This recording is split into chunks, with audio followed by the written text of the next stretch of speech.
بسم اللہ الرحمن الرحیم۔ معزز خواتین و حضرات، ایڈوکیٹ محبوب آوان اپنے پروگرام قانون فہمی کے ساتھ آپ کی خدمت میں حاضر ہے۔ ہمارا آج کا موضوع تقسیم وراثت اور ہماری ذمہ داریاں ہیں۔ علم الفرائض کو نصف علم کہا گیا ہے، جس کا جاننا ہم سب کے لیے بہت ضروری بلکہ بعض حالات میں فرض ہو جاتا ہے۔ علم الفرائض کو ہم مختلف معنوں میں سمجھ سکتے ہیں۔ عمومی طور پر اسے حقوق فرائض کی پاسداری کا علم کہتے ہیں، جن میں اللہ تعالیٰ کے حقوق، اللہ کے بندوں کے حقوق، حتیٰ کہ جانداروں، نباتات، جمادات کے حقوق کا بھی حکم ملتا ہے، جن کا بجا لانا نہ صرف ہماری قانونی بلکہ مذہبی اور اخلاقی ذمہ داری ہے۔ لیکن جب ہم علم الفرائض کی اصطلاح کو قانون کے تناظر میں بیان کرتے ہیں تو اس سے مراد تقسیم وراثت سے ہوتا ہے، یعنی کسی مرنے والے کی وراثت کی تقسیم کا علم۔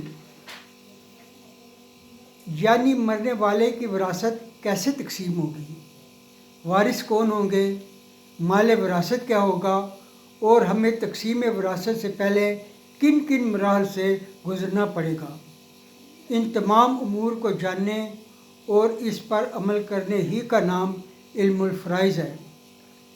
آج کی اس نشست میں ان تمام امور کا ذکر کریں گے جو متوفی کے ورثاء کے لیے ضروری ہوتے ہیں، لیکن اکثر اوقات یا تو انہیں نظر انداز کر دیا جاتا ہے یا مؤخر، جو بالآخر مقدمہ بازی اور دلی رنجشوں کا باعث بن جاتی ہیں۔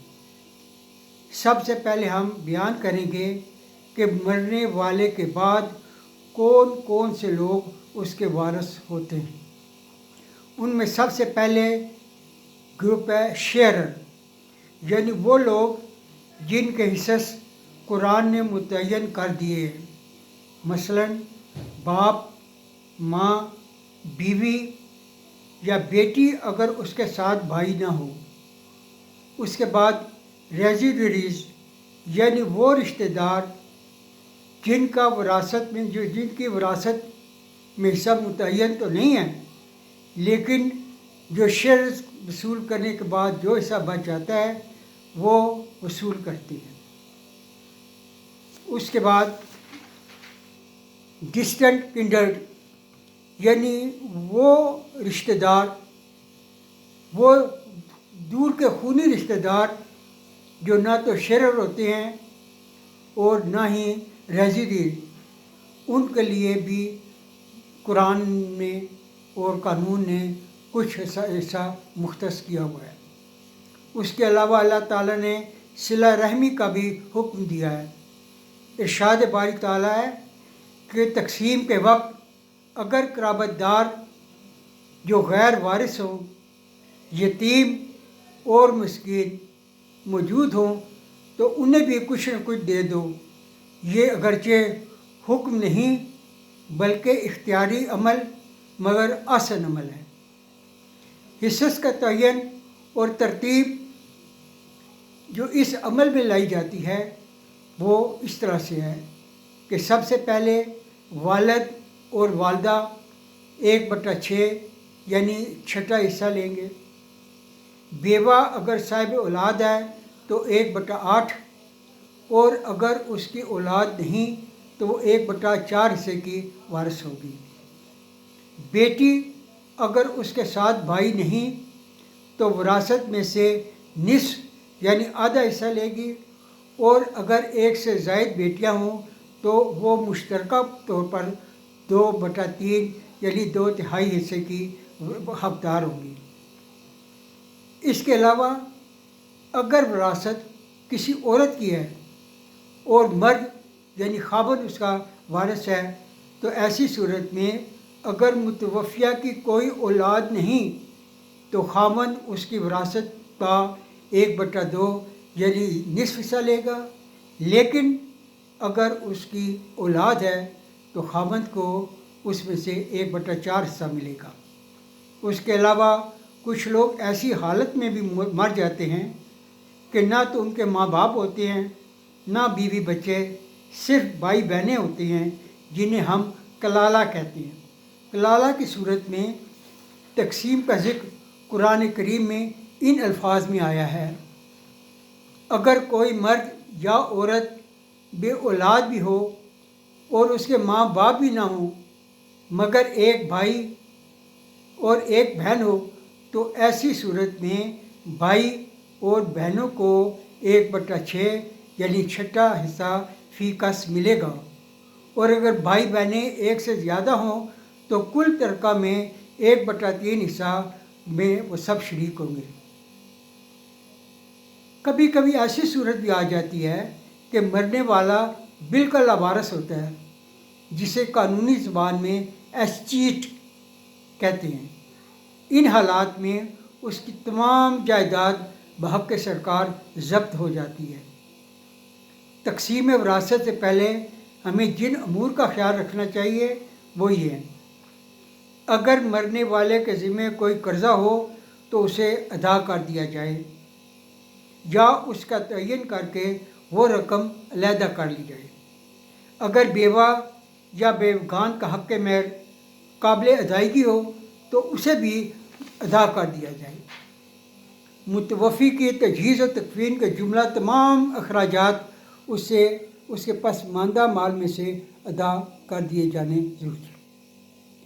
اگر متوفی نے بذریعہ وصیت کچھ مخصوص رقم ادا کرنے کو کہا ہو تو اس کا بھی ادا کر دیا جانا لازمی ضروری ہے۔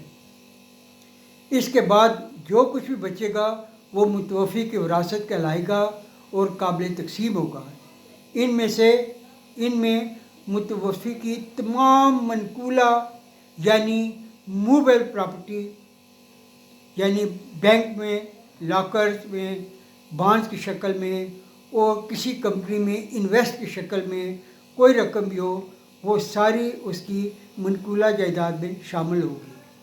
اور اس کے علاوہ غیر منقولہ یعنی اموویبل پراپرٹی وہ بھی اس میں اموویبل پراپرٹی میں وہ تمام گھریلو سامان بھی شامل ہوگا جو اس کے مرنے سے پہلے اس کی ضروریات زندگی میں شامل رہا ہوگا۔ قرآن میں یتیموں کے بارے میں صلہ رحمی کے واضح احکامات ملتے ہیں جن کا بجا لانا بہت ضروری ہے۔ اس سلسلہ میں ہم نے 1961 میں ایک قانون سازی کی تھی جس کے روح سے اگر باپ کی زندگی میں اس کا بیٹا یا بیٹی مر جانے کی صورت میں ان کے یتیم بچوں کے تحفظ میں قانون سازی ہوئی کہ جس کی روح سے ان کے یتیم بچوں کو اپنے مرحوم والدین اور ان کا حصہ اسی طرح ملے گا کہ گویا ان کے والدین زندہ ہیں، اور اس طرح محروم وسائل بچے بے آسرا ان سے بچ جاتے تھے۔ قانون کی یہ شکل اگرچہ مروجہ قانون وراثت کے خلاف تھی مگر قرین انصاف تھی۔ مگر اب جب کہ یہ شکل قرآن و سنت سے متصادم ہونے کی بنا پر کالعدم ہو چکی ہے، اس لیے ایسی صورت میں زندہ دادا کی ذمہ داری بن جاتی ہے کہ وہ اس کے حق میں بذریعہ وصیت اپنے مال میں سے مناسب رقم کی ادائیگی کا حکم دے سکتا ہے، کیونکہ موجودہ قانون کی روح سے وہ یتیم بچے کیونکہ اب شیئرر نہیں رہے، لہذا ان کے حق میں 1/3 تک کی وصیت کی جا سکتی ہے۔ تقسیم وراثت میں ایک مرحلہ ایسا بھی آتا ہے جب بھائی اپنی بہنوں کو وراثت سے محروم کرنے کے لیے مختلف ہیلے بہانے بناتے ہیں، کبھی ان کے تعلیمی اخراجات کو تو کبھی ان کی شادی پر اٹھنے والے اخراجات کو وراثت سے دستبرداری کے دباؤ کے لیے استعمال کرتے ہیں۔ یہ حربے نہ صرف غیر قانونی بلکہ غیر اخلاقی بھی ہوتے ہیں۔ اگر کسی بہن کو اس قسم کی صورتحال کا سامنا ہو تو اسے ہرگز اپنے حق سے دستبردار نہیں ہونا چاہیے۔ ان کے اس حق کو محفوظ بنانے کے لیے موجودہ قوانین کے علاوہ خصوصی قوانین بھی بنائے گئے ہیں جن سے وہ استفادہ کر سکتی ہیں۔ اکثر اوقات یہ بھی دیکھا گیا ہے کہ کوئی شخص اپنے کسی وارث کو محروم وراثت کرنے کے لیے اخبار میں اشتہار دے دیتا ہے کہ میں نے اپنے فلاں وارث کو وجہ نافرمانی اور کسی بھی وجہ سے میں نے اسے عاق کر دیا ہے۔ اس قسم کا عاق نامہ نہ تو قانونی اور نہ ہی اخلاقی طور پر پابند کرتا ہے کہ وہ شخص مرنے والے کی وراثت سے محروم ہو گیا ہے، اس لیے اس قسم کے عاق نامے کی کوئی حیثیت نہیں ہے۔ اگر اس قسم کا کوئی عمل ہوتا بھی ہے تو جس شخص کو عاق کیا گیا ہو وہ اسی طرح کا وارث ہوتا ہے کہ جس طرح مرنے والے کے دوسرے قانونی وارث ہوتے ہیں۔ حضرات، اگر آپ کو یہ پروگرام پسند آیا ہو تو اسے ضرور شیئر کریں، پسند کریں، سبسکرائب کریں، اور اگر کوئی مزید وضاحت طلب کرنی ہو تو برائے مہربانی آپ پوچھ سکتے ہیں، یا اس پروگرام کو بہتر بنانے کے لیے